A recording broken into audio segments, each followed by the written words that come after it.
Hola, amigos. Soy Ricardo. Es miércoles. That's all I got. And this is the live chat. We are going to go through all your questions, your concerns, your comments for the Mexico Open. Or hell, if you want to go over to Kenya, we can fire that one up as well. Get them in the chat, locked and loaded, so we can spend the next hour or so going through as many as possible. We are going to start where we always start, which is the handful of items that we get out of the way right out of the gate so that we don't have to cover the question 35 or 36 times. And that is, of course, going to start with the weather. And the good news is the weather for this week looks very resorty, mid 80s all week long, just that little bit of afternoon wind, but nothing to write home about, less than 10 miles an hour. No rain in the forecast, just clean. Probably should have gone to this event, probably should have hung out by the pool the entire time because this looks about as good as it gets for Mexico. Probably no tangible wave advantage, at least based on this, because it looks pure every single moment. The one and done. We're getting into it now. You know, my use of Rory across the board last week, I was thrilled on Friday night. He was lurking. Saturday, he played like a dummy. Sunday, played like a dummy. He actually didn't play that bad. He just missed every single putt. Historically bad. So frustrating there. Still got about 270,000, I believe, but we've got a little bit of work to do. But what I mean by that is now we're seeing some different avenues in one and dones, right? So we're seeing now the countless and infinite ways to play this thing out. Well, not as many ways for this event. This is the smallest purse of the year. $7 million, 1.26 to the winner. That does not include the alternate field event. So if you have an alternate field event like Myrtle Beach, I think that's only 3 million or 4 million. That will be smaller, but this is the smallest one. Akshay Bhatia right now is by far the most popular selection in one and does nearly 32%. That might be the highest percentage of any golfer in one and done this year. I think that's true. Patrick Rogers, 13.3%, a distant second. Everybody else in single digits. Jaeger, Højgaard, Rasmus, Jake Knapp, and Michael Kim, the only others projecting over 5%. So we're getting a very, very wide open selection after Akshay. To me, it gets pretty simple. I think if you're front running or if you're in the top 10% of your pool and you want to use Akshay, have at it. I'm not going to beat you up for that. He's going to be very popular. He's the favorite. No harm, no foul. After that, I could make the case for 12 or 15 different guys. I don't think it is crazy. Like, you can go pretty low here. I think this is wide open. I think that I will have a lot of Jaeger and Knapp and Kitayama, who's quite honestly probably the best play considering his odds to win and his ownership. He is not 1/8 as likely, or whatever that is, 1/6 as likely to win this golf tournament as Akshay Bhatia is, despite the ownership. That's probably pretty good. I would make the case for Sam Stevens. I would make the case for Taylor Moore or Alex Smalley. So if you're, it's kind of a flow chart. Are you in the top 10%? Yes, Akshay Bhatia. Are you in the top 10%? No, anybody else, right? So that's kind of the flow chart that I see. We can talk about, I'm sure we're going to talk about a lot of these guys in depth. And then finally, before we get into this, I owe you guys a hat tip. I owe you guys a golf clap. I thought we were being put to the test this week. And if that is true, the run gooders have passed with flying colors. So we got a large $10,000 guaranteed purse on Splash for our weekly listener league this week. That is the purse that we get for bigger events. We've never gotten one for Mexico like that. And we filled it with like 24 hours to go. Just incredible. I've already sent a screenshot over to the Splash guys, like, make it bigger. Let's go. We're ready to rock and roll. So major hat tip to you guys. It's full. You missed it. If you're not in, you missed it. If you want to get into something, there is the Rick Run and Done, the 3 and Done. That's for the players in the majors coming up in a couple of weeks, or 3.5 weeks by now. So that'll start the players. You pick 3 golfers every single week. That is $100,000 in guaranteed. Can I see the payouts on the website? I think I can. Hold on a second. These are guaranteed. Very good payouts. 12,000 the first, 10, 8, 6, 4, 2. Each tournament is its own segment. So if you just get hot for one tournament, you can win there. Very cool. Very fun. Very demure. All right, let's get into this. We are going to go through your questions, comments, and concerns starting now. Steven says, hey, Rick, can you do a deep dive on Ryan Gerard? Oh, thinking of getting different for one and done. All right. Basically, everything else you see from this point forward will probably be my website, rickrungood.com. Go sign up for it. I love it. I think that you will love it too. Here's Ryan Gerard. Remember, he had that close call. Oh, when would that have been? 2 years ago? I'm thinking of this. 2023 Cognizant. So 2 years ago, the fourth place finish. Then he goes T11 in Puerto Rico. Then starts to struggle a little bit. Does not retain or does not earn his PGA Tour card. Goes down to the Korn Ferry last year. Wins the BMW Charity Pro-Am. Finishes his year in a really good run. And then gets back on the PGA Tour schedule for this year. Let me zoom out a touch. I've got a new monitor, so it's an ultra wide. So I'm trying to figure out the dimensions here. That should be zoomed in where you can see everything. All right, coming off the T15 at Torrey Pines, in which he gained strokes across the board. Really good tee to green numbers, very solid putting numbers. Has played 3 times this year. Has he played in Mexico? Probably once. 2 years ago, T33, in which he lost 3.6 strokes putting. He's putted better. Yeah. I can endorse that, Steven. I think that's fair. Like I said, it is wide open outside of the top 5 guys. If you want to go down to Ryan Gerard and be different, or if you want to be different and one and done, I'm not going to stop you for Ryan Gerard. I think there is enough there. Can you give us insight into your matchup handicap process? Does it differ between full tournament and round by round? Yes, it does.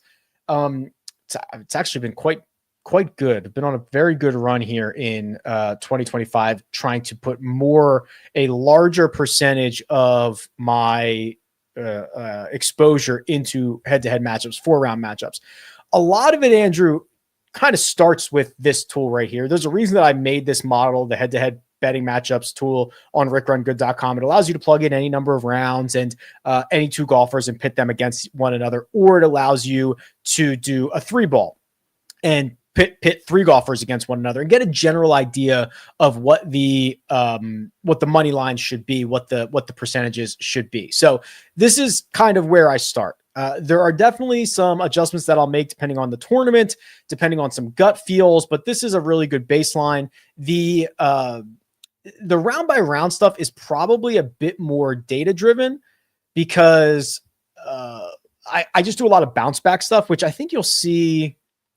Let me pull this up real quick. Showdown Cheat Sheet has this built in as well. So this is, again, I mean, I'm the power user of my website. Everything I build on rickrungood.com gets built for me because I want to use it. So this little portion right here, so this updates after every single round or sometimes multiple times during the rounds. And it shows you the likelihood of a golfer to bounce back after a specific round. So like if you just wanted to look at, round 1 data and you were looking at matchups for round number 2, this would all update and you'd say, oh, wow, there's a lot of juice to squeeze out of Akshay Bhatia, out of Steven Yeager, out of Russell Henley. After round 1, Akshay would have been the biggest bounce back candidate because he was such a good ball striker and then really struggled with the putter. Now, did that end up coming to fruition? Let's see. Akshay finished, over the final 3 rounds was the 6th best player in the field, right? So this is where I start to do some of the round by round stuff. Just a really good tool. You can choose whatever number of rounds that you want there when the tournament has actually started. I like the course setup for Chan. I'm assuming that's Chan Kim. His results to start the year haven't been great. Can we get a deep dive? Mr. Chan Kim. Here we go. We've started with Ryan Gerard and Chan Kim. That's how you know it is the Mexico Open. Don't love the driving numbers. Don't love the putting numbers. Has he played here before? Yeah, T8 here last year. Oh boy. This is a little too rich for my blood in terms of just like what I'm seeing here. It's not a lot of good finishes. The metrics are actually going in the wrong direction. I think you're going to need to be able to drive it well. I think you're going to need to make some putts this week. I mean, the stat profile that he put together at this event last year was awesome. I just also think he was probably playing a lot better leading into that. He was definitely driving it a lot better. So that would be a little bit of a concern for me. Probably not rocking with Chan Kim. Hey, Rick, season-long question. I know you've always recommended fielding a full roster no matter what. Yes. What's the best player that you'd consider dropping to be able to field 6? Cam Young? Is that crazy? Cam Young like kind of stinks. I don't know. Let me pull up my team real quick. So here's one of my teams. Who's the best player that I would drop? Well, I'd have no problem dropping Joe Highsmith, Matt McCarty, Johnny Vegas. I would not drop Davis Thompson, Colin, obviously, Victor, obviously, Tommy, obviously. I would not drop Eckroat. I might drop Bezadenhout. There's just a lot of guys like him. That's probably the range. Let me check my other team. I would not drop Rory. I would drop McCarty. I would not drop Robert McIntyre. I probably wouldn't drop Billy Horschel. I would drop Nico.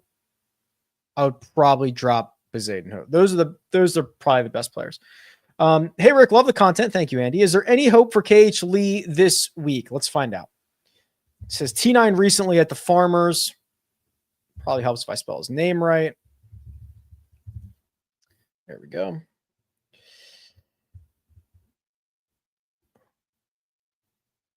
Has he played this event? Yes, he missed the cut here last year. Trying to think of the skill set that you want here. I think he plays well at Farmers because he probably hit a ton of fairways there. I don't particularly picture him as like the longest hitter on planet Earth. Let's see here. I'll tell you what, pretty good in 2025. Driving distance is 56th, but driving accuracy is 22nd. So he still does kind of play it in that direction. Gets significantly worse after that, though. Probably not that excited. I don't think this is a great place for him, quite honestly. Would love it if this was more narrow, more penal. If you miss a fairway, the approach play is still very bad. Yeah, I don't like that. Regardless of price, who are your two must-start players this week? Oh boy. So no price at all. Sam Stevens probably. And it's probably Akshay. I mean, he's the best player in the field. Let's remove Akshay from the conversation. Sam Stevens and Steven Yeager or Taylor Moore, I think. It's very ugly. It's not great. How would you rank Batia, Rogers, Yeager, Rasmussen, Stevens? So probably be Batia, Stevens, Rasmus, Yeager, Rogers for me. Does the T3 last week to go along with good course history make you inclined to click Patrick Rogers' name this week? Not as much. So from what I can tell, yeah, here you go. So he doesn't always follow up a lot of great results with one another. And I also think the way that he is hitting the ball on approach, so losing 1 at Pebble Beach, losing 3.5 in Phoenix, losing 2.5 this is playing with fire right here. Patrick Rogers is about to get burned. Patrick Rogers flipped the approach and the putting numbers, but he did it in the wrong direction. I would rather it have gone where he just started flushing everything and he couldn't make any putts. Now the putter has saved him and really been the only reason for a couple of his good results here. This to me is so unsustainable. I hate this profile. Hate it. Also, it's not like even Jake Knapp where you'd be like, oh, well, at least if he gets hot for a week, he's going to win. Patrick Rogers has never won. And I know that everybody hasn't won until they've won, but it's really quite concerning. I love the history here for sure, but I do not like this profile coming in. Thoughts on EVR and C Young? Is that Carson Young? Right? I don't think Cam's in this field, so it's got to be Carson. EVR has won this event, right? He's played well in Mexico. I'll get to him in just a second. We are seeing a little bit of a regression issue with Carson Young losing the approach play. He has never been very good around the greens, and we're getting kind of a bipolar situation on the putting surfaces. That does not get me particularly excited. EVR probably is a little bit better here. So let's pull him up because I remember checking him out, I think on Monday, and it was better than I thought it was going to be.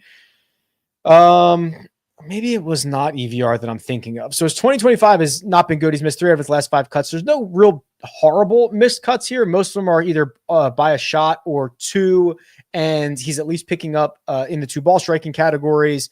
Boy, These are both pretty ugly. I think I would trust EVR a little bit more than I would trust Carson Young, but I'm not particularly fond of either of those. What do guys like Denny and Rogers, what do they have to do to keep their tour cards? They should be fine.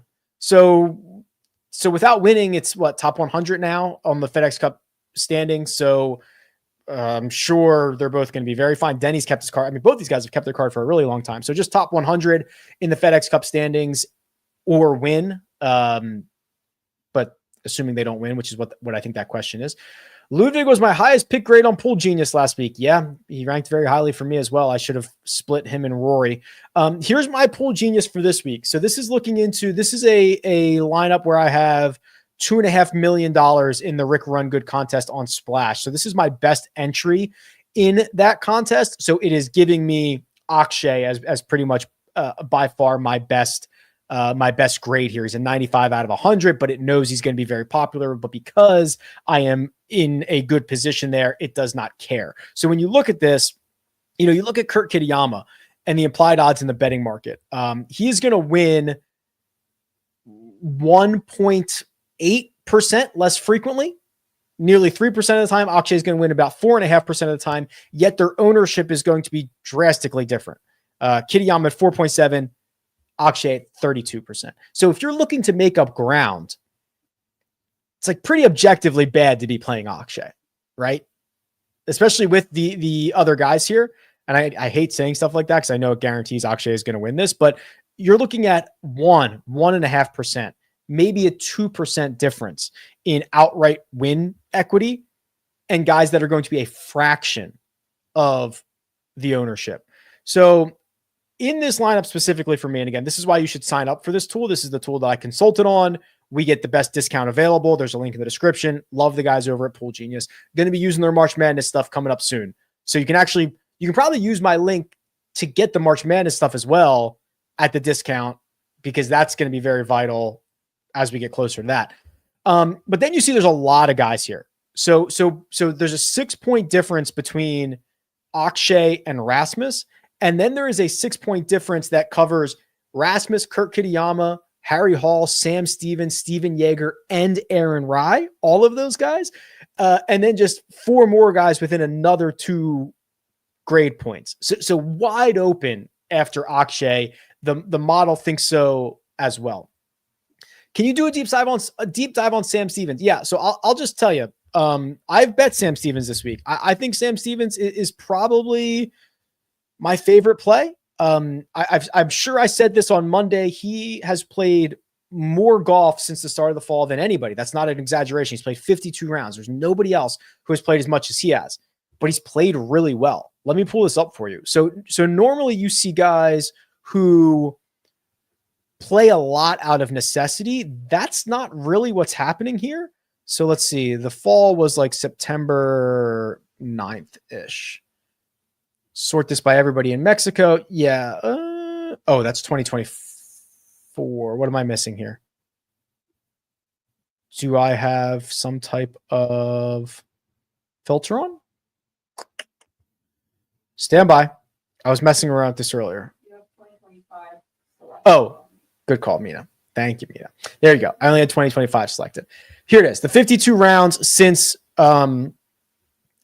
the fall of 2024, and he is gaining 0.8 strokes per round. So very good. 4/5 of a stroke per round over 52 rounds. It's not like he is an even player trying to pile up a lot of just early FedEx Cup points. He's been just as good as Grayson Sigg in twice the number of rounds. He has been better than Taylor Moore in almost twice as many rounds. That's a little bit of exaggeration. He has been better than Akshay in twice as many rounds, right? So Sam Stevens is probably my favorite player for this week. We got a lot of tee to green improvements and the ability to get really, really hot.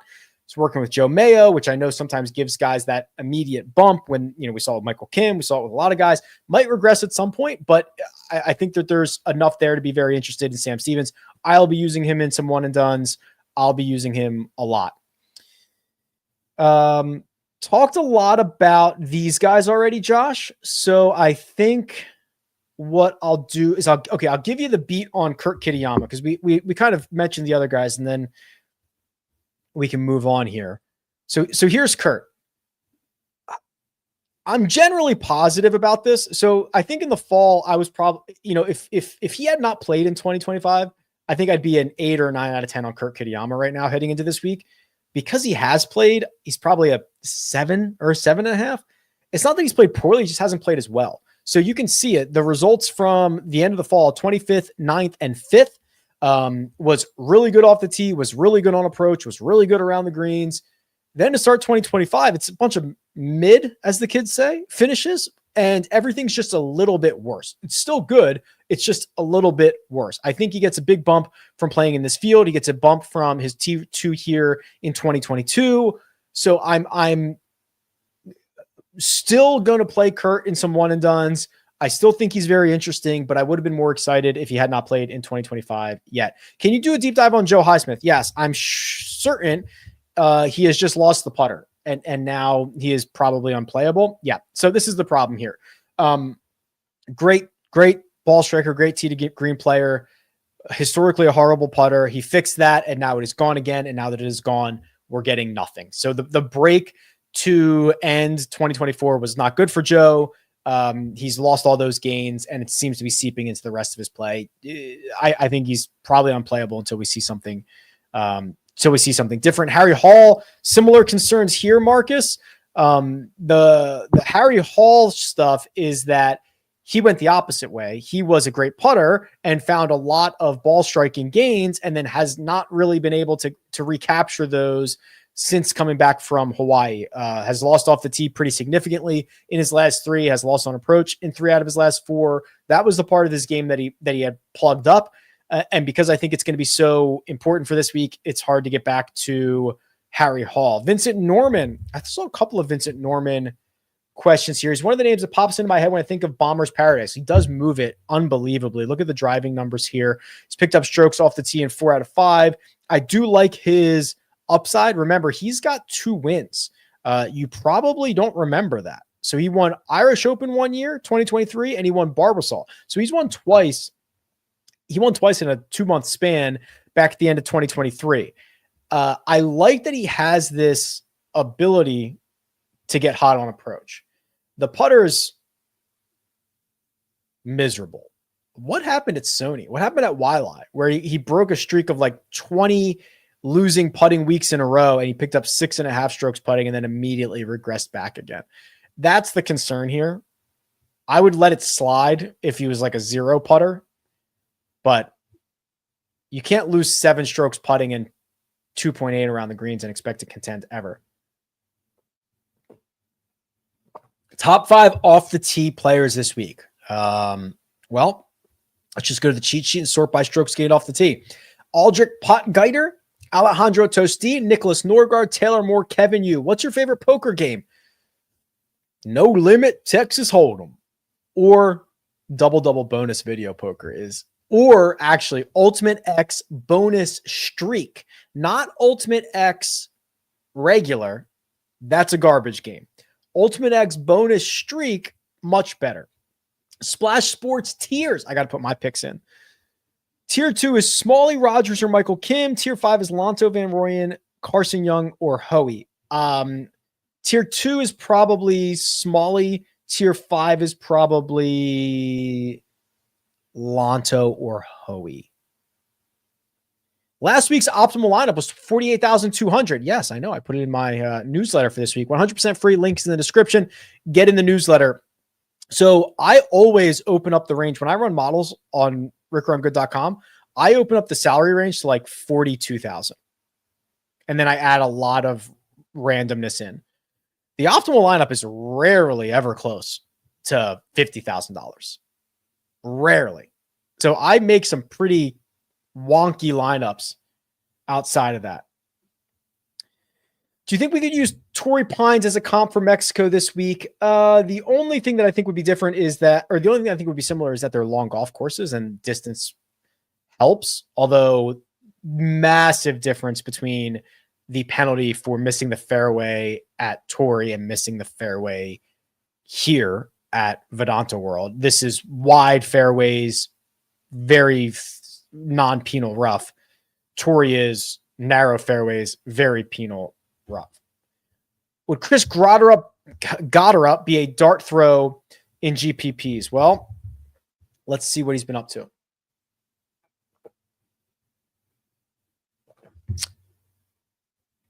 Oh boy.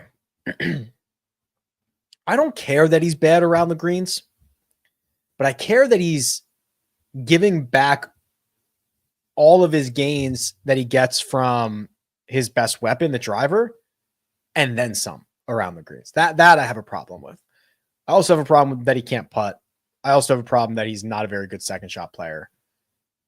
He would be great in an all-star game if it was like a long drive competition, but that's pretty ugly. Rick, love the format of the site. Thank you. Yeah, just a little homepage update. No biggie, right? Just a little homepage update, trying to, want to do my thing.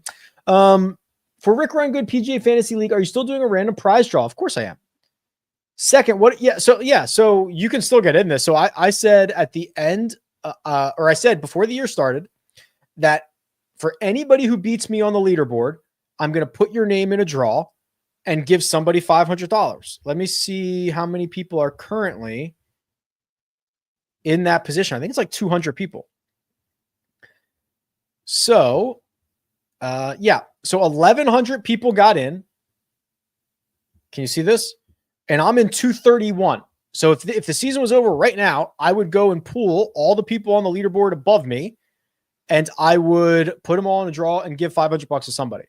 Now we've got like, I don't know, 30 weeks to go, but that's the idea. You could still get into this. I don't know if we have the link. I don't know if it's handy, but if you, I think you still technically could get into this. You might have to dig through like Twitter or my old post or something like that, but you could still get into this and try to make up ground if you would like. Thoughts on Bo? Let me pull up his profile.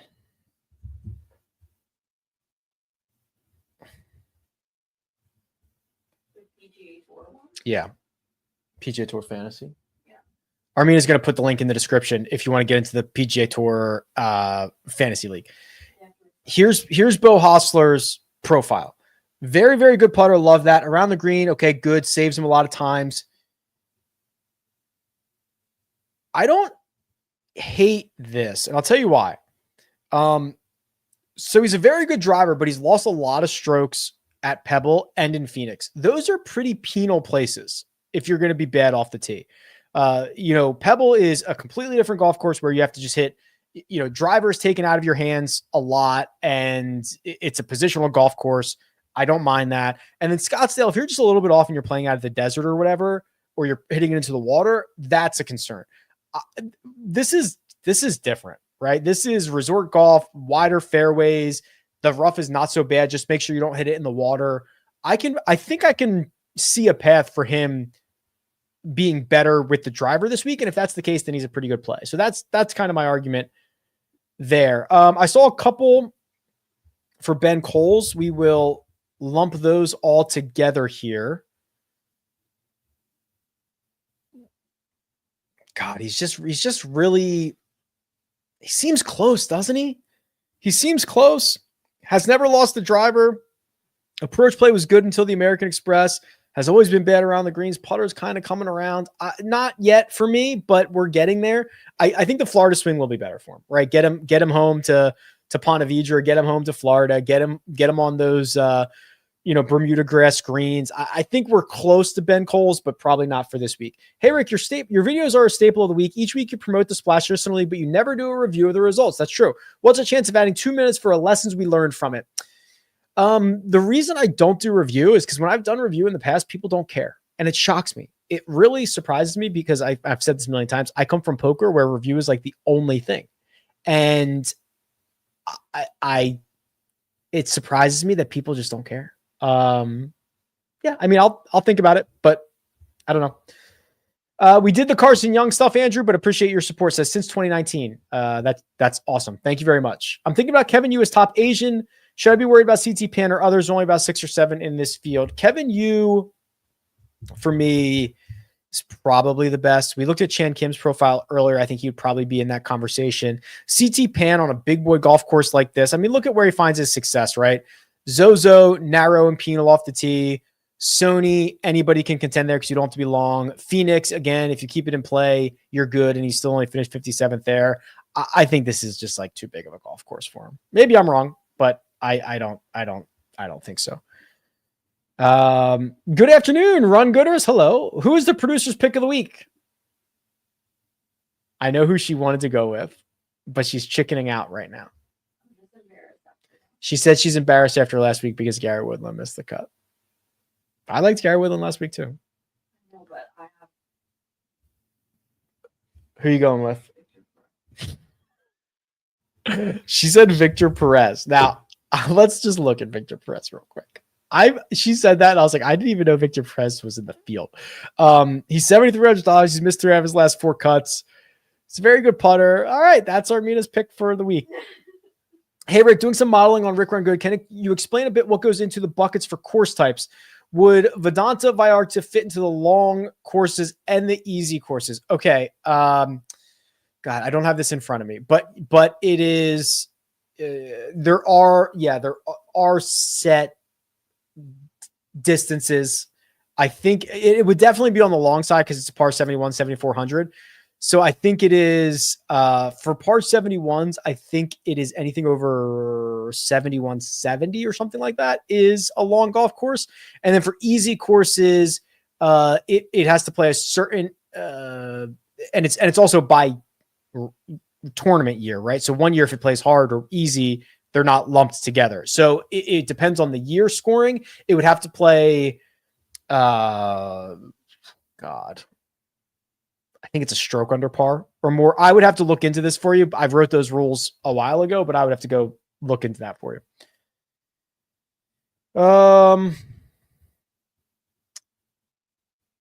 Okay, I'm gonna. I've done the 2v2 Griffin and Hall or the Højgaard Bros. Højgaard Bros. I remember last year's Mexico Open, where basically it was just Knapp and Valimaki the whole tournament. What did they do well last year to be so dominant? Probably everything, but let's look. Just get a quick clear my filters.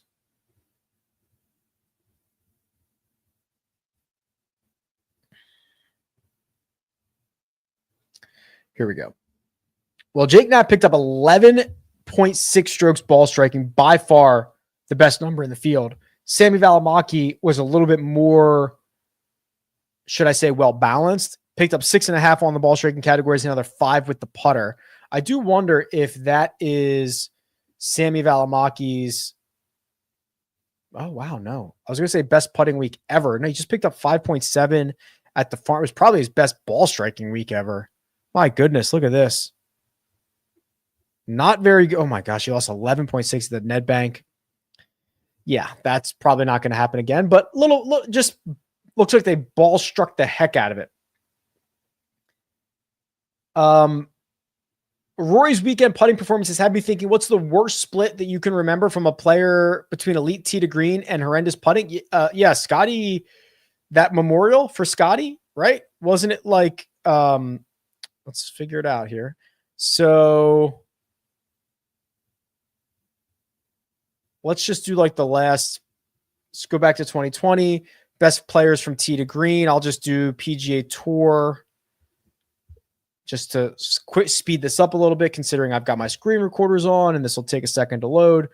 Yeah, Scotty at the Memorial gained 20.7 strokes from tee to green and lost 8.5 with the putter and finished third. Here's another good one. Scotty at the Olympics lost 1.3 putting, picked up 16 from tee to green.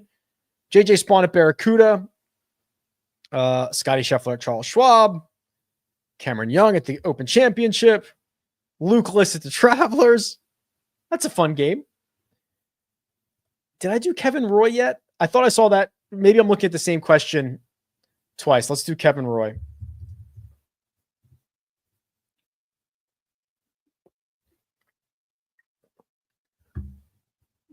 Why do you withdraw from Torrey? Was that the one where he was going to miss the cut anyway and then he just bounced? because he didn't finish his round. I think Max Homa did the same thing, if I remember correctly. Sony was pretty good. American Express was even better. The 2 measured rounds at the Stadium course were very impressive. The measured round that he had at the South course wasn't bad.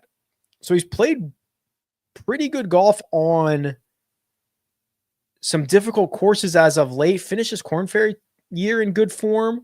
Has played here before, but it was a couple of years ago. Finished T18. Okay, let's fire up Kevin Roy. I don't know if I skipped a question on Roy or if that was the same one that came back to me.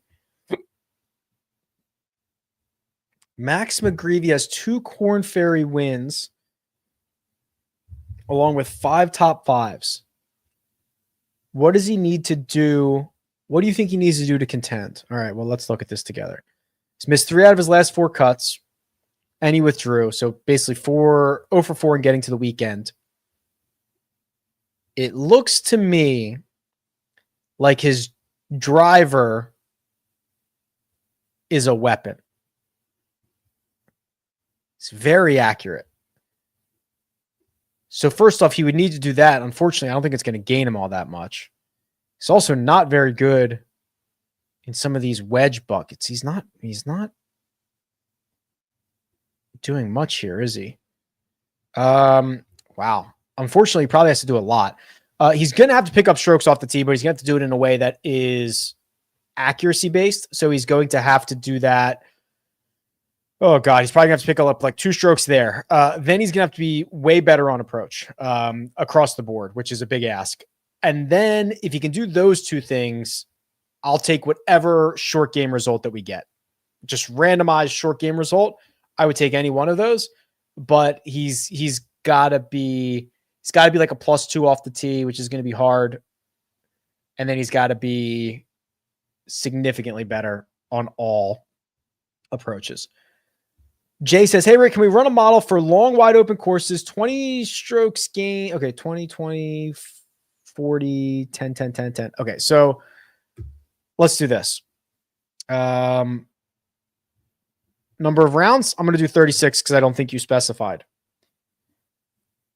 So 175. Okay, so I think this is approaches here. So we're going to do 20 here, 20 on this bucket, 20 on driving distance, 10 on accuracy, 10 on course history, which would be all the way down at the bottom because they're alphabetical, 10 in strokes gained putting,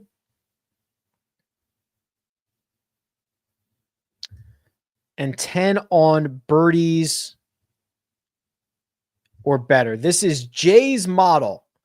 His number 1 golfer is, Eric Van Rooyen, Kurt Kitayama, Kevin Roy, Alex Smalley, Steven Yeager, Luke List, Akshay, Nikolai, Jacob Bridgman, Will Gordon. Actually, Will Gordon is pretty interesting for this week. Long courses that he can hit long irons is usually good. Farmers, great example, was miserable from fairway through green at TPC Scottsdale, but kind of makes sense. This is like a decent spot for Will Gordon. 15-person one and done. Just play Akshay or Rasmus, right? Assuming you're anywhere in the top like half, just play Akshay. So far, a different country has won every week. Which new country takes it home? Hold on. How about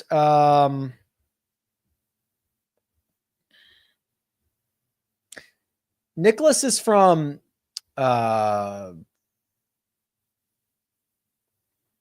is he from Denmark? Which wouldn't count because no, he's from Switzerland, right? So I think Norgard, if not him, so it can't be an American. It can't be. It could be Victor Perez, a Frenchman, right? Jaeger would be Germany, and he's inside the top, 5 or 6 of the betting odds. So I guess probably Jaeger and Germany would be the next most likely chance of a new one. Rick, what is your career low round of golf? I could see you getting out there, gaining double-digit strokes, gain tee to green. I could. It's possible. I shot a 71 at one point at the end of last year. Let me see. Where was that round, Armina? 70. So 2024 scores. Boy. Was it that far back? Or am I just not seeing it? Was it a 71? Was it 73? Oh, 72. Here it is. Show me the scorecard. Yeah, okay. This 72 with a triple and a double. Look at this run. I've never made 6 birdies in a round before or after this. I birdied 9, I birdied 10, I birdied 12, I birdied 14, 15, 16. My feet weren't not even touching the ground at this point. I got very nervous after hitting the fairway on 18 and I hit it in the water. Made double there. I made triple on 2. Right now, my game is getting very close. I've got to figure out the putter a little bit, but yeah, that was wild. That was wild. I'm going to lump all of these Taylor Moore questions together. I'm a Taylor Moore believer. I love the talent long term. I think he's a phenomenal player, and I think he's starting to figure it out again. The driver's back, and that has been back for 6 months. The putter is pretty much back. The short game is not going to beat us up. In fact, it's probably going to be a benefit. We are just one step away. We are getting there on the second shots. What I do like, though, is the results are starting to come in. 9th in Phoenix, 22nd at Pebble, made the cut at Torrey for Farmers, and then his best finish of the year was at the American Express, in which he played really, really well at the stadium course in both those rounds. So I'm a believer of Taylor Moore. Really big improvements from what we saw for the vast majority of 2024. So yes, I'm there. 2 questions. Oh, what are the questions? Okay. Would you build your models differently if you didn't play DFS and only bet outrights? Yeah. So this is kind of something that I've been working on. I do use the model for bets as well, right? Like the things that the model says, hey, weigh these things and then rank the players, score them on those things, right? So really it's just creating a ranking system. And then it's taking those ranks and the differences between players and creating lineups.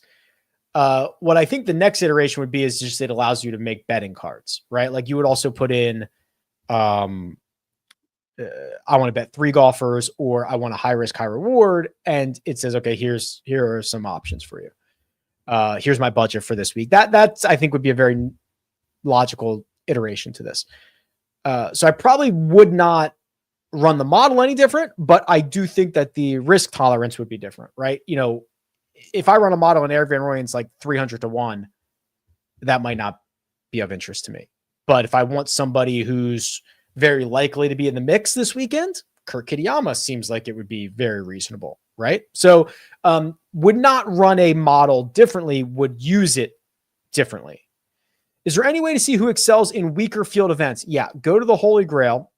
I'm just going to refresh the page to make sure I've got all my filters cleared out because I've been messing around with this. So everybody in this field, since the start of 2023, go over here, go to this little guy's going to load here and make sure your strength of field plus is like 100 or less.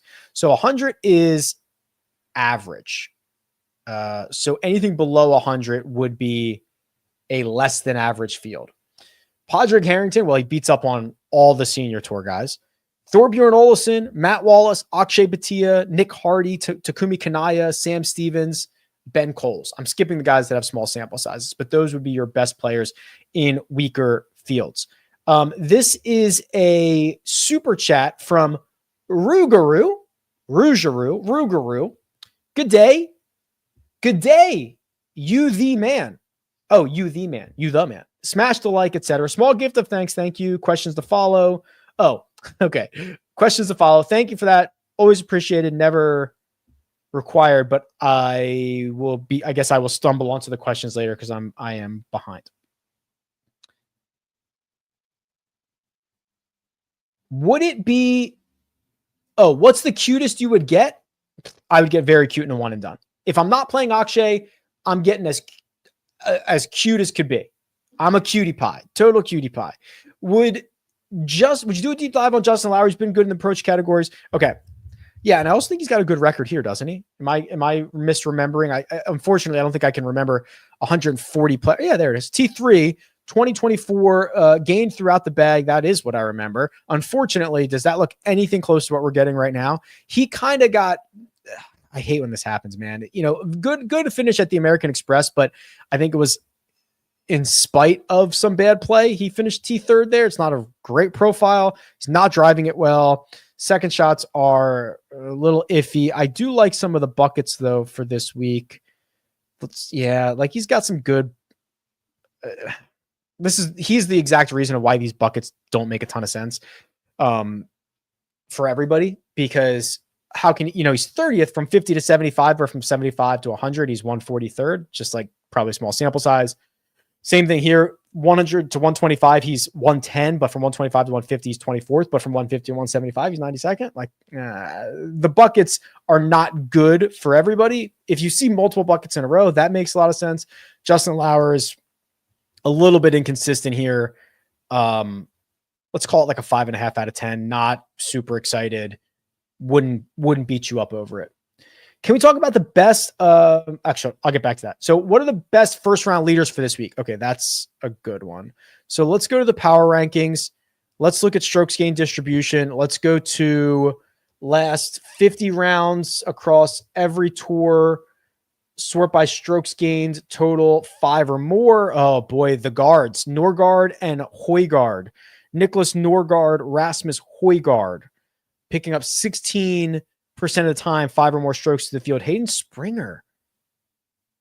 God, Matt McCarty. One time Matt McCarty. I think my favorite would probably be, let me cross-reference this with just first round play.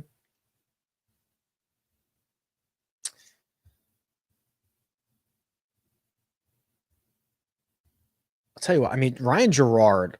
It would probably be Nicholas Norgard, right? So he's got the first round stuff going. He has got the high upside stuff going. He's got the course fit stuff going.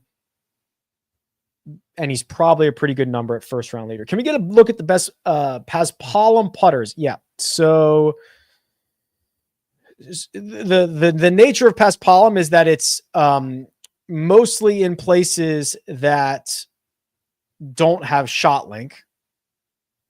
So you're not going to get a ton of it. Let me get rid of these other filters here. Let's see if we can find a sample size. Stevens has 10 rounds. Oh, I'm sorry. Strokes gained putting, not strokes gained total. Yeah. 10 round minimum. Griffin, Davis, Riley, Akshay, Aaron Baddeley, KH Lee, Henrik Norlander, Patrick Rogers. Again, the nature of Paspalum is it's usually somewhere tropical that does not have the shot link data. Top 3 between 7,100 and 7,800. So that would be Fishburne down to Frankie Sappin. Oh, Frankie. Okay. Well, you can probably see who I already have favorited. So Putnam, Thorbjornsen. I think you guys sold me on Kevin Roy. I've got Lanto and Ventura favorited as well. How about this one? Let's do a deep dive on Trey Molinax. Nobody's asked about that because you guys aren't insane people. So played here a couple years ago, finished T24. What he's been up to in 2025 is a T18 at the American Express, in which his best rounds were at the stadium course, which is nuts. He picked up 4.2 and 4.5 strokes at the stadium course. Very difficult.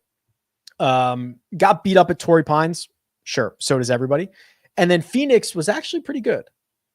Gained in all 4 rounds in Phoenix, ended up finishing T32. Trey Molinax would probably be a pretty good one as well. Batia and La Fuente, Santiago de la Fuente. or Smalley and Young. I'm going Akshay and De La Fuente. Svensson or Castillo? Probably Castillo.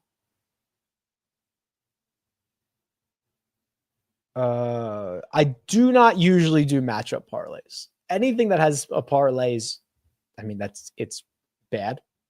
I mean, I obviously do them because I enjoy them, but no, I've been very, very disciplined in the betting market with the matchups, and I've not done matchup parlays. I've not done the round robins. I've been, and of course, when you know it, I'm having like a great matchup here.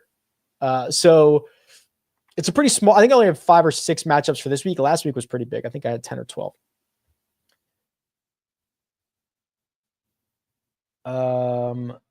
I've answered a lot of these, which is good. Are Rodgers and Yeager a coin flip? I don't think so. I think Yeager is in a much better spot than Rodgers is. Grayson Sig. Isn't it kind of criminal that Grayson is not sponsored by Grayson? Wouldn't that make any sense? T9 at Farmers, T32. I think he's got a decent record here. He's got a great record here. 33rd, 18th, 19th. Really good T to green numbers. His birthday was this week, in case you need that kind of narrative. Yeah, this is a sig week. This is a sig week for sure.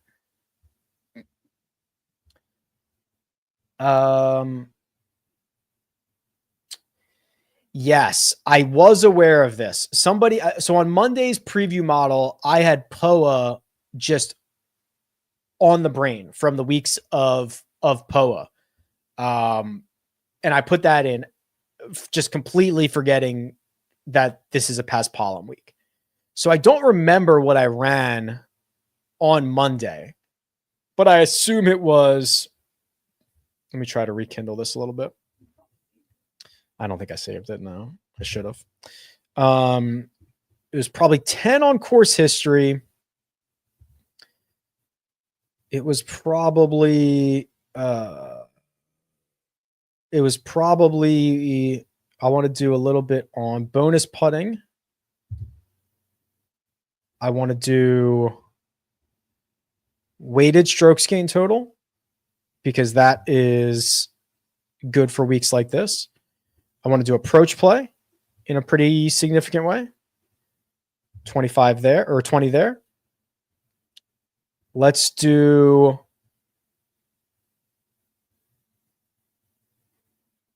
birdie or better gains for 10. A little bit of scrambling.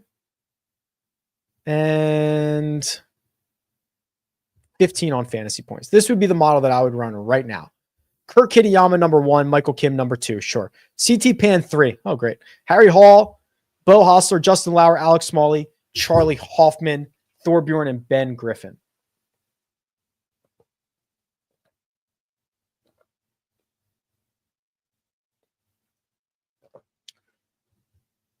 All 3 data points point to Kitayama as the best play at the top. I know Batia is slightly better in real life, but what to make of this for DK purposes?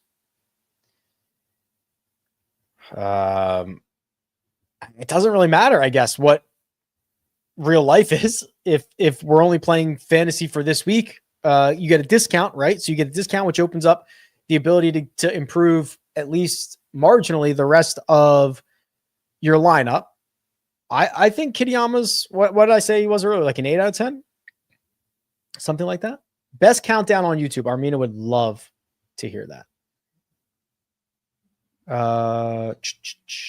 Answer these. It is a pretty sick Mighty Ducks hat. That's right. That's the old school, obviously. Actually, Mina and I are going to the Kings game on Saturday night. Utah versus the Kings. We are Utah fans. We've got some connections to the Utah squad. So this is the first time we're going to see them, which is very, very fun. So we are going to that game.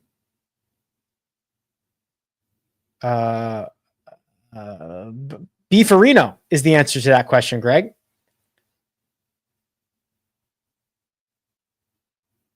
Okay. So there were a lot of repeats here. So let's get back on track. Rick, I bet you didn't expect this one today. Trust me, brother. We started with Aaron Gerard today. It says Aaron Baddeley is plus 400 to be a top 40. Can you look at the bottom of the barrel? He makes cuts. Yeah, I guess he does. He was also one of the better Paspalum putters, right? What's he done here? He's made the cut here. He's finished inside the top 40 twice. That was each of the last 2 years. God, this feels exactly like Aaron Baddeley at Vidanta World. He's going to lose 4 strokes off the tee. He is nowhere near long enough nor straight enough. So the putter has to beat his driver by a margin of some type. And then he's got to be like a slight positive on approach. It really narrows the pathway. Also, he's not even really putting that well right now, which is terrifying. Yeah, this is tough for me. He's not a good putter anymore, or at least he hasn't been putting well over the last couple of months. So that's the path. We could probably afford an Aaron Baddeley Rick Run Good logo. He's wearing a blank white hat. If we said, hey, here's $1,000, will you wear the Rick Run Good logo on your hat this week? He would take that, right? Although maybe not. He's probably made like $100 million in his career because he's been around forever. But like, come on. We could get him to wear the logo, could we not? Oh, Armina says, tell him we want it badly. That's pretty good. Yes, I do. One of the biggest correlators of immediate short-term success is a golfer who gains in all 4 categories. It doesn't have like 2 times in a row. You know, Scotty might do it. Xander does it every single week. Not a big deal. But like guys who are not superstars, it is a really good indicator. I did. It's Carl Phillips week. Let's go. Can you do a dive into Ryan Fox? Yeah, I do think this is a good course for him. Let's see what he's been up to. Foxy. Okay. The dude masters the golf ball. So that's a really good start, really good starting point. He's going to gain strokes off the tee almost exclusively. The rest of his game is actually fairly sharp. I would also argue this is going to be a much weaker field than he has played as of late. So look at what he's done recently. So 63rd in Phoenix, fine. You got to be accurate there. He is not.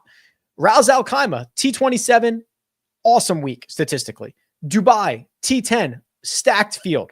Zozo, T65, that was a field of probably 70. Not great, not the end of the world. Shriners, Black Desert, Sanderson, all good stuff. Yeah. Let's go. Let's go with Foxy. Maverick McNeely withdrew, so don't worry about that. Can you show us your entries in the $20 tiers? I haven't put them in yet. Otherwise, Nico, I would have no problem showing them to you, but I have not put them in yet. I am a little bit behind. Rick is moving the cursor so much, my cat just knocked it over chasing my... Yeah, Armina hates it. Also, when I check my email, I click like 50,000 times. Sorry about that. Is it too early to front run in one and done? It is never too early. Thoughts on the restructure of the hammer system in TGL? Better.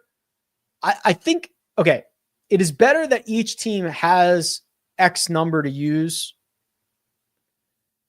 I don't think that there should be a system in place where, like, they should be auto accepted, right? I don't think there should be an acceptance in place. The other thing is you should not be able to use a hammer when it is not your turn, if that makes sense. So here's what happens. Guy makes a putt. He's in the cup. He uses the hammer. Excuse me. The hole is over for you. You do not get to use the hammer now. You should have to use the hammer when it's your turn before you've hit your shot. Otherwise, you're, I don't want to say cheating because it's not against the rules, but it's corny. And it takes away the leverage of it, right? Like if you're only throwing it when you know your team, when you know you're 100% in a good position, the other team's not going to accept it. Why are you throwing it? I don't know. It's just like after you're in the hole, throwing a hammer is the dumbest thing I've ever seen. But they're getting there. They're making strides. Last man in, Manacero, Lawrence, or Norman. Probably Lawrence. Fishburne has lost it. Gonna have to pass on Fishburne. We are in overtime, and I'm like an hour behind on questions. I'll keep going. This is not good from Fishburne, unfortunately. I wish he was playing better. Oops. Thank you, Armina. I said I'm not sharing my screen. I'm in on Putnam. I don't know if I showed his profile. So Perry says best mid-range, Fishburne, Putnam, or Young. For me, it's Putnam. Look at the approach numbers. Look at the putting numbers. Look at the around the green numbers. He has just got to be like, give me a 0 off the tee. Just give me a 0. Give me a -1. I would take a -1. Honestly, I would take exactly what he's done each of his last 2 trips here. 2022, he gained a stroke in 2 rounds off the tee. And in 2023, he was a 0 over 4 rounds. If we get either one of those, just either one, I think he has himself a pretty good week. Having a big batch of snow cream today, banana flavored this time around. Too messy to play golf today. I know all of those words, Keith. I have no idea what you're saying when you put them together like that. Antoine Rosner. Antoine Rosner is probably a pretty good ad for rickrungood.com. Oh, he is. Oh, look at Antoine and look at what he's been doing. If you're only using a site that has PGA Tour data, you're missing a lot of what Antoine Rosner has been up to. Look at this run in Qatar. 4th in Qatar, where he picked up 8.7 strokes from tee to green. Rick, you have the tee to green? You have the stroke gain metrics on the DP World Tour? Of course I do, JP. 4th there. He played well at the Farmers. He made the cut. Nothing special. Missed the cut at the American Express. Got off to a good start. Was miserable at the Stadium course. Got eaten alive. He's been crushing the DP World Tour. He's been crushing. The putter's been a lot better. Okay, I'm going to favorite Rosner. Good call, JP. Also, thanks for the ad. Who are your top 4 non-major winners this year for the majors? Patrick Cantlay. Ludwig Oberg.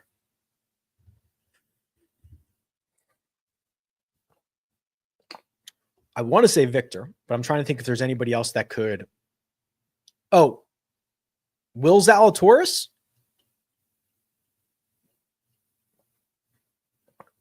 Who's still waiting on one? I think Victor's probably the 4th. He's not playing well. Everybody knows it. Everybody knows. I think that's still a good 4. Thoughts on USA Canada hockey game coming up? Oh, it's going to be a good one. It's going to be a brouhaha. It's going to be good. If you're in your last place in one and done, who are you using this week? Kurt Kitayama. How good would an all-star skills competition be for TGL? For TGL, not good. For the PGA Tour, probably very good. Longest drive, you could do, listen, you could play horse in golf. There's a lot of things that you could do. Unfortunately, it does not seem like there is a lot of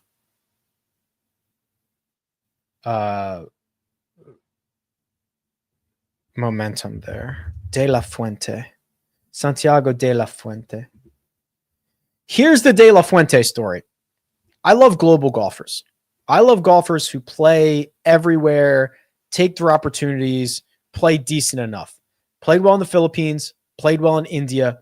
Those are his last 2 starts worldwide. He's from Mexico. He's played this event before. He's made the cut here last year. He is $6,100. If he finishes T40, we will be thrilled. So Santiago De La Fuente, I papi. Do you like Rasmus for one and done? I find Rasmus to be the X factor of the week. If he won, I would not be surprised. If he finished dead last, I would not be surprised. Which scares me a little bit. If I were in the bottom 25%, I would not have a problem using Rasmus. If you're front running, he's probably too risky. If you are in the top 50%, but you're not front running, there's probably better options like Kitayama or whatever. I'm a little bit worried about Rasmus. I do not know how he is going to respond to the disaster that was the Genesis. I hope he's going to be just fine, but worried. If there was ever a time to play Joel Damon, would it be this week? Oh, really? Why? A short hitter who's got a tough short game and has missed 3 out of his last 4 cuts. This is the place to play him. Never played here before. I like that it's past Pollum for him. Nah, I need to see more out of Joel. This is not. Why do you think he played well at Torrey Pines? Because he's accurate off the tee, and that's a big indicator there. And he's played poorly everywhere else. So there's not a lot of places in which accuracy is like a huge indicator. Oh, so the question says, is there any way to tell what golfers perform worse on high water courses? I thought I did have this at one point. It might've been years ago, quite honestly, but I had a thing in here that allowed you to choose how many holes have water in play. I still have that data. I just don't have a way to access it on this show right now. So maybe I should have put that in my newsletter for this week. I will have to remember. Ricardo, ¿qué tal? Bueno, Oliver. After the 4 wins this year by Europeans already, should we bet them to win the Ryder Cup now? Or will the number get better? Oh, boy.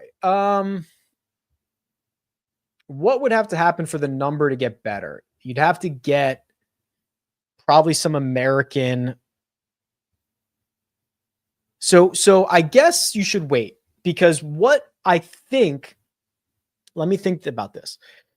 The way that the American, if you want to bet the Europeans, the way that the American number gets shorter is if they get this live deal done. And then you're going to get Bryson and Brooks, I think. Which maybe you get them already, but I think that could be the momentum for the American squad. So you should probably wait. And let more American money come in if you want to bet that.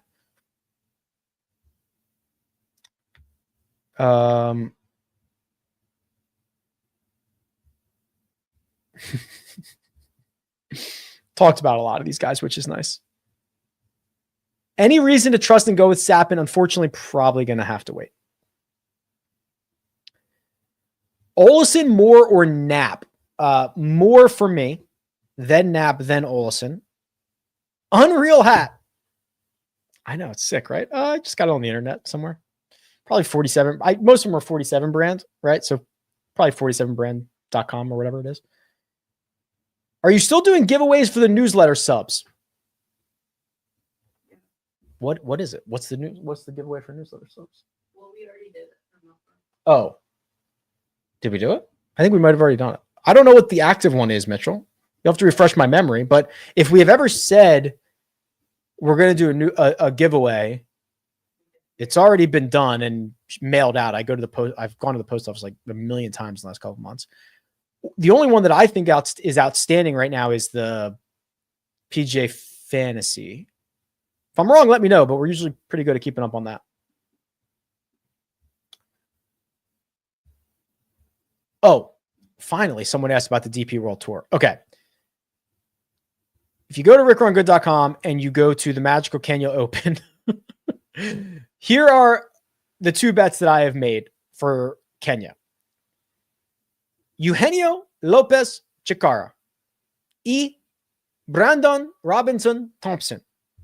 BRT and UCL. Chikara no longer on live. Actually kind of bad-mouthed it on his way out. Now trying to find his footing in professional golf, figure out his status, do all this stuff. Formerly one of the best amateurs in the world here. Okay? Has played 4 events on the Asian Tour most recently. 14th, 5th, 6th, 3rd. Do you see where we are going? This dude's a player. Okay? 40-1, I bet him at. Still have him in his Fireball stuff. Probably going to have to update that. Dude is a player. And then Brandon Robinson Thompson's been great. I bet him top 20 in Qatar. He damn near won the thing. He was your overnight leader going into Sunday, I think. Look at these results. I mean, T8 in Bahrain, third in Qatar, gaining across the board. He just plugged all his gaps. 40 to 1, 50 to 1. I don't know what 40 to 1 I got him at. Both of those guys at 40 to 1. Just, that's where I'm going. Ba-da-ba-ba-ba. Do you guys remember that show, that Dinosaurs? That baby that used to say "not the mama" and smack the dad in the head with a frying pan? Or is that just me? These look like a lot of duplicates. I don't know if people got impatient and then just put the same question in. I just go in order.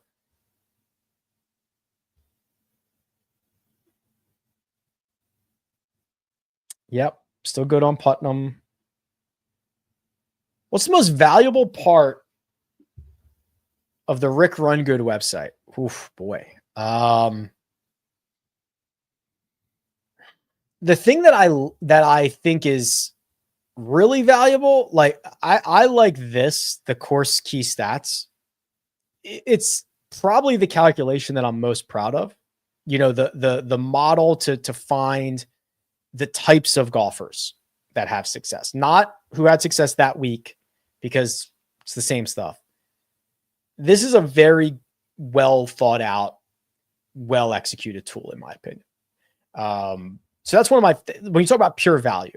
Outside of that, I mean, listen, the ability to have the cheat sheet and the custom model and being able to go in here and see 6 different tours worth of data with the strokes gain metrics is probably pretty rare. I don't keep up with what's going on in the rest of the industry, but I imagine there are not a lot of places that'll give you PGA Tour strokes gained, Live Golf strokes gained, DP World Tour strokes gained with the breakdowns. I imagine that's probably not that, because I know how hard it is to get all that.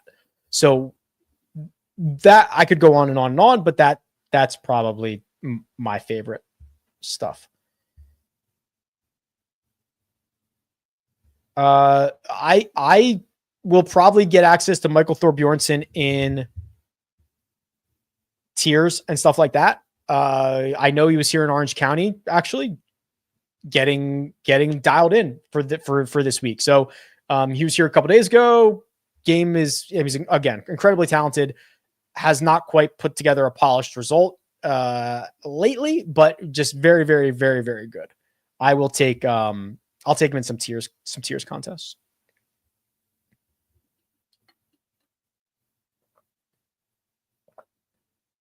We're like an hour into the show. You used POA, unfortunately. Yeah, I know. I knew that like 4 days ago. Oh, really? You're not a Kings fan? No. I don't really care about hockey all that much. I grew up outside of Philadelphia, so I guess I was default Flyers fan. Moved out here. I don't mind the Ducks. The Ducks are cool. We go to a couple games a year. The Golden Knights are awesome. We do like the Golden Knights, but we've got some connections to Utah, so that's going to be the Utah squad. I don't bet who I bet. I've made 4 bets, 4 outrights this week. I told you the 2 on the DP World Tour were Chikara and Brandon Robinson Thompson. The 2 on the PGA Tour were Sam Stevens and Taylor Moore at 25 to 1 each. Don't do it. Don't bet what I bet. Don't bet what I bet. But you can if you want.